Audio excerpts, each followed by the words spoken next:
ये एपिसोड भी स्टार्ट होता है बिल्कुल उसी सीन से जहाँ पर कुछ ऑर्गेनाइजेशंस आपस में वॉर कर रही होती हैं। वो बाता वर्चुअल वर्ल्ड में बैठे हुए अपने मॉनिटर पर उन्हें वॉर करते हुए देख रही होती है। तभी वो देखती है कि वहां पर एक पोर्टल ओपन होता है जिसमें से बेहू होल के स्पेसशिप्स बाहर आते हैं। उन स्पेसशिप्स को देखते हुए बाता भी समझ जाती है और वो कहती है ब्रोलिन ने बेहू होल के साथ अलायंस बनाई है और अब ये लोग मिलकर 3x माउंटेन और बेलोंग सिटी से नेचुरल लॉर्ड्स को हासिल करने के लिए फाइट कर रहे हैं। वो बाता इनके स्पेसशिप्स को स्कैन करते हुए ये बता रही होती है। वहीं दूसरी तरफ हम वार का सीन देखते हैं जहां पर इन चारों ऑर्गेनाइजेशंस के आपस में फाइट करने की वजह से यहाँ पर बहुत ज्यादा तबाही हो रही होती है। और ये फाइट सिर्फ यही एक जगह पर नहीं हो रही थी बल्कि जहां पर भी रॉयल टीम के मेंबर्स को 3x माउंटेन के मेंबर्स या बेलोंग सिटी के मेंबर्स दिखते वो उन पर हमला करना शुरू कर देते और अब इस वजह से ये बैटल हर जगह फैल चुकी है। इसलिए वो बाता लुओ फेंग से कहती है कि हमें इस वार को अवॉइड करने के लिए कोई ना कोई रास्ता ढूंढना होगा। अगर हमने इस वॉर के बीच में से निकलने की कोशिश की तो फिर हमारे लिए जिंदा बच पाना और भी ज्यादा डिफिकल्ट हो जाएगा। जबकि हो भी बिल्कुल ऐसा ही रहा होता है। लीडर होंग लुओ फेंग और वॉरियर लीशन के लिए खुद को संभाल पाना मुश्किल था क्योंकि उनके आसपास वॉर का माहौल है और जगह जगह से उन पर अटैक हो रहे थे। वो लोग किसी तरह से इन हमलों से बचते बचाते एक चट्टान के पीछे आकर छुप जाते हैं। अब लुओ फेंग कुछ सोचने लगता है और अपने आसपास देखने लगता है। तभी उसके माइंड में एक आइडिया आता है तो वो लीडर होंग और वॉरियर लीशन से कहता है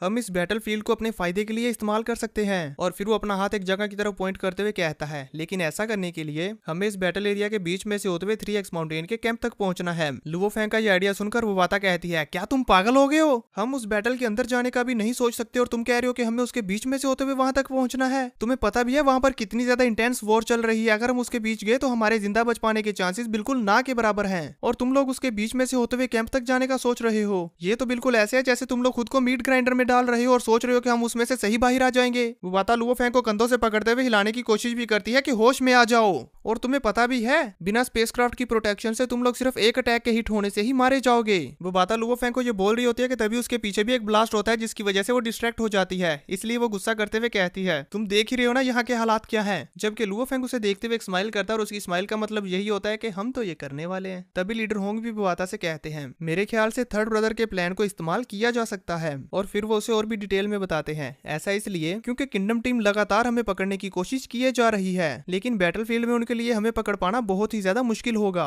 मेरे ख्याल से ये हमारे लिए अच्छा है। जिस पर वो बाता उनके पास आकर उन्हें घूरने लगती है। तभी लुओ फेंग कहता है हमें शांत रहना चाहिए और इसी के साथ वो अपनी हेवनली फॉरबिडन शटल कॉन्ड्रिल को निकालते हुए कहता है आप तो जानते हैं मैं बैटलफील्ड एरिया को अवॉइड करने में एक्सपीरियंस्ड हूँ। पर वो बाता अभी भी इनके साथ एग्री करने को तैयार नहीं थी लेकिन ना चाहते हुए भी उसे इनकी बात माननी पड़ती है। अब व्यू चेंज होता है। हमें किंगडम कैंप का सीन दिखाया जाता है जहाँ पर 9th प्रिंसेस अपने ग्रैंडपा से बात कर रही होती है और उन्हें बताती है लुओ फेंग और उसके टीममेट शिकार होने से बचने के लिए बैटलफील्ड एरिया का सहारा ले रहे हैं। अगर हम ऐसे इनका पीछा करते रहे तो फिर इस जंग के दौरान हमारे नुकसानात बहुत ही ज्यादा खौफनाक होंगे। तो ग्रैंडपा उससे कहते हैं ब्रोलिन तुम जानती हो कि वो पासकोड हमारे फ्यूचर से रिलेटेड है। हम ऑलरेडी बहुत ज्यादा बेट लगा चुके हैं। अब हम पीछे नहीं हट सकते और अगर हम फेल हो गए तो फिर सब कुछ बेकार हो जाएगा। 9th प्रिंसेस भी उनकी ये बात समझ जाती है और कहती है मैं समझती हूँ। इसके बाद ग्रैंडपा वहां से चले जाते हैं और 9th प्रिंसेस अपनी टीम 5 से कहती है लुओ फेंग और उसकी टीम का पीछा करो और उन्हें जिंदा मत छोड़ना। जिस पर उनकी सारी टीम ऐसा ही करती है और वो वॉर में लुओ फेंग को ढूंढने के लिए निकल पड़ते हैं। वहीं दूसरी तरफ अभी भी वॉर में चारों तरफ काफी ज्यादा तबाही हो रही होती है जबकि हम देखते हैं कि लुओ फेंग जमीन के अंदर ड्रिल करता हुआ आगे बढ़ रहा होता है। वो लोग ड्रिल करते हुए कैंप की तरफ बढ़ रहे होते हैं कि तभी बाता उन्हें बताती है किंगडम टीम और बेहू होल दोनों ने अपने 1000 पीपल्स को हमें पकड़ने के लिए भेजा है।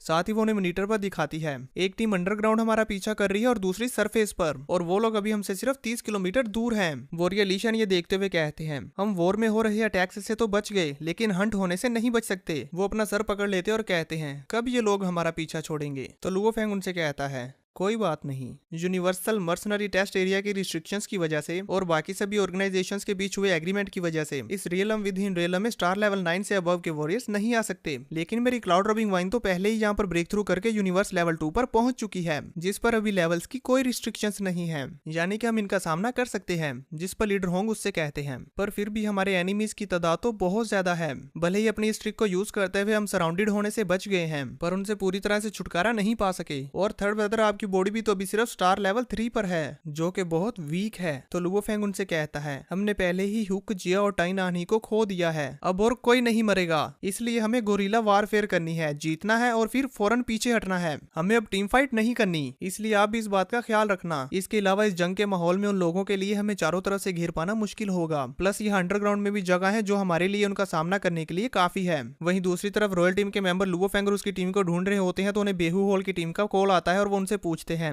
वहाँ अंडरग्राउंड की सिचुएशन कैसी है। तो रॉयल टीम का कैप्टन उन्हें बताता है कि टारगेट हमारे सामने है, लेकिन वो बहुत ही तेजी से आगे बढ़ रहा है, जिस वजह से हमारे लिए उसके पास पहुंच पाना मुश्किल हो रहा है, पर हम जल्दी ही उस तक पहुंच जाएंगे और ये बाउंड्री जो उन लोगों पर है वो हमारी होगी। पर हम जल्दी ही उन लोगों तक पहुंच जाएंगे और ये बाउंड्री जो उनके ऊपर है वो हमारी होगी। ये कहते हुए वो सभी रॉयल टीम के मेंबर्स बहुत ही ज्यादा खुश हो रहे होते हैं और जोर जोर से हंसने लगते हैं। तभी वहां पर उन्हें अपने पीछे किसी के होने का एहसास होता है जो कि क्लाउड रबिंग वाइन होती है। उस हलचल को सुनकर वो सभी लोग वहीं पर रुक जाते हैं और अपने पीछे देखने लगते हैं कि कौन है। वो लोग उस तरफ देख रहे होते हैं तो क्लाउड रबिंग उनके पीछे से आकर उनके कैप्टन को वहां से उठाकर ले जाती है। जैसे रॉयल टीम के मेंबर्स को ये पता चलता है तो वो तो बेचारे अपने कैप्टन को ढूंढते रह जाते हैं, जबकि उनका कैप्टन अपनी पावर्स को यूज करते हुए क्लाउड रबिंग वाइन से निकलने की कोशिश करता है। तो लीडर होंग और वोरियलिशन अपनी कंबाइंड डोमेन को यूज करते हुए उसे पकड़ लेते हैं और लुओ फैंग अपने स्मॉल फाइंग नाइफ को यूज करते हुए उस कैप्टन को वहीं पर मार देता है और फिर उसकी स्टोरेज रिंग को लेते हुए वहां से निकल जाते हैं। रॉयल टीम के कैप्टन के डेड हो जाने की वजह से बेहू होल की टीम के कैप्टन का उनके साथ कॉन्टैक्ट नहीं हो रहा होता, इसलिए वो भी परेशान हो जाते हैं। तो उनकी परेशानी को खत्म करने के लिए क्लाउड रबिंग वाइन जमीन से निकलती है और तेजी से जाकर कैप्टन को पकड़ते हुए दोबारा से अंडरग्राउंड चली जाती है और फिर उसे लाकर लुओ फैंग के पास जमीन पर बड़े ही जोर से पटक के मारती है। इसी के साथ वो उस कैप्टन को संभलने का मौका भी नहीं देती और लुओ फैंग के इशारा करते साथ ही उसे जान से मार डालती है,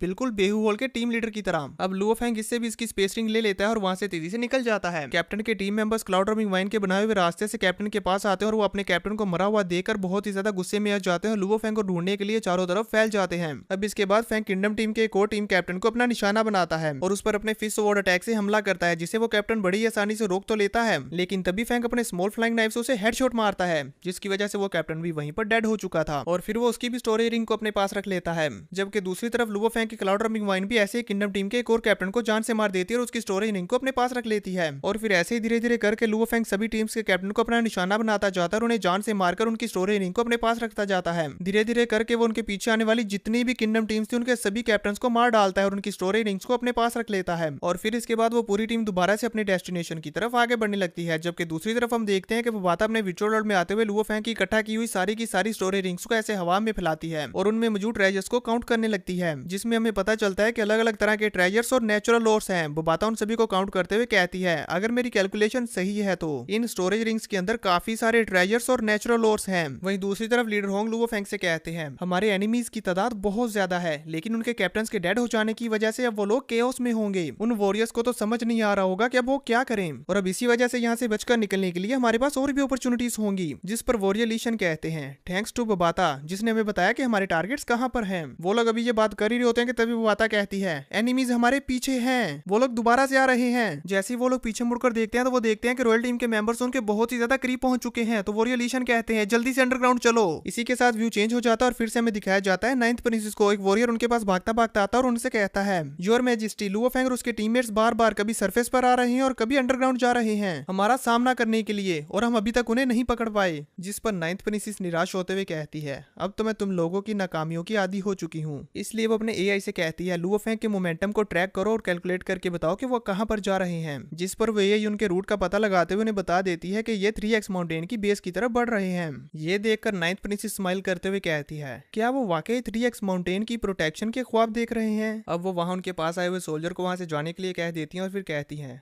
However, Luo Fang at the end तुम यहाँ से बचकर नहीं भाग पाओगे। अब क्योंकि नाइन्थ प्रिंसेस को लुओ फैंग के डेस्टिनेशन के बारे में मालूम हो चुका है, इसलिए वो अपने सभी वॉरियर्स को बता देती है कि लुओ फैंग इस जगह पर जा रहा है, इसलिए तुम लोग उनके वहां तक पहुंचने से पहले उनका रास्ता रोककर उन्हें घेर लो। जिस पर उनके वॉरियर्स बिल्कुल ऐसा ही करते हैं और वो अलग अलग होकर लुओ फैंग और उसकी टीम को घेरने के लिए निकल पड़ते हैं। वहीं दूसरी तरफ हम देखते हैं कि लुओ फैंग और उसकी टीम अंडरग्राउंड में ड्रिल करते हुए तेजी से आगे बढ़ रही होती है। वो बाता वर्चुअल वर्ल्ड में कैप्टन की स्पेस रिंग से निकले हुए ट्रेजर्स को चेक कर रही होती है और कहती है, इस जर्नी में हमने किंगडम टीम और बेहू होल की टीम के 10 कैप्टन को मार डाला है और उनकी स्पेस रिंग से हमें टोटल 9 ट्रेजर्स और 9.8 मिलियन नेचुरल ओर्स मिले हैं। जबकि लुओ फैंग सोच रहा होता है, अब हम लोग 3x माउंटेन के हेडक्वार्टर्स के काफी करीब पहुंच चुके हैं, होपफुली दिस टाइम। अभी वो कुछ बोल ही रहा होता है कि तभी उसके लिए ड्रिल कर पाना मुश्किल हो गया था, इसलिए वो कहता है, ये ड्रिल करना यहाँ पर इतना ज्यादा मुश्किल क्यों हो गया और मेरी स्पीड क्यों कम होती जा रही है। यहाँ पर इनकी ड्रिलिंग करने की स्पीड कम हो रही थी, जबकि दूसरी तरफ रॉयल टीम के मेंबर्स बड़ी तेजी से इनका पीछा कर रहे थे। अगर ये लोग इसी स्पीड से आगे बढ़े तो रॉयल टीम के मेंबर्स अभी आकर इनको पकड़ लेंगे। वो बातें चेक करते हुए लुओ फैंग को बताती है कि यहाँ पर मीन की डेंसिटी बहुत ही ज्यादा है, जिस वजह से अब हम और आगे नहीं बढ़ पाएंगे।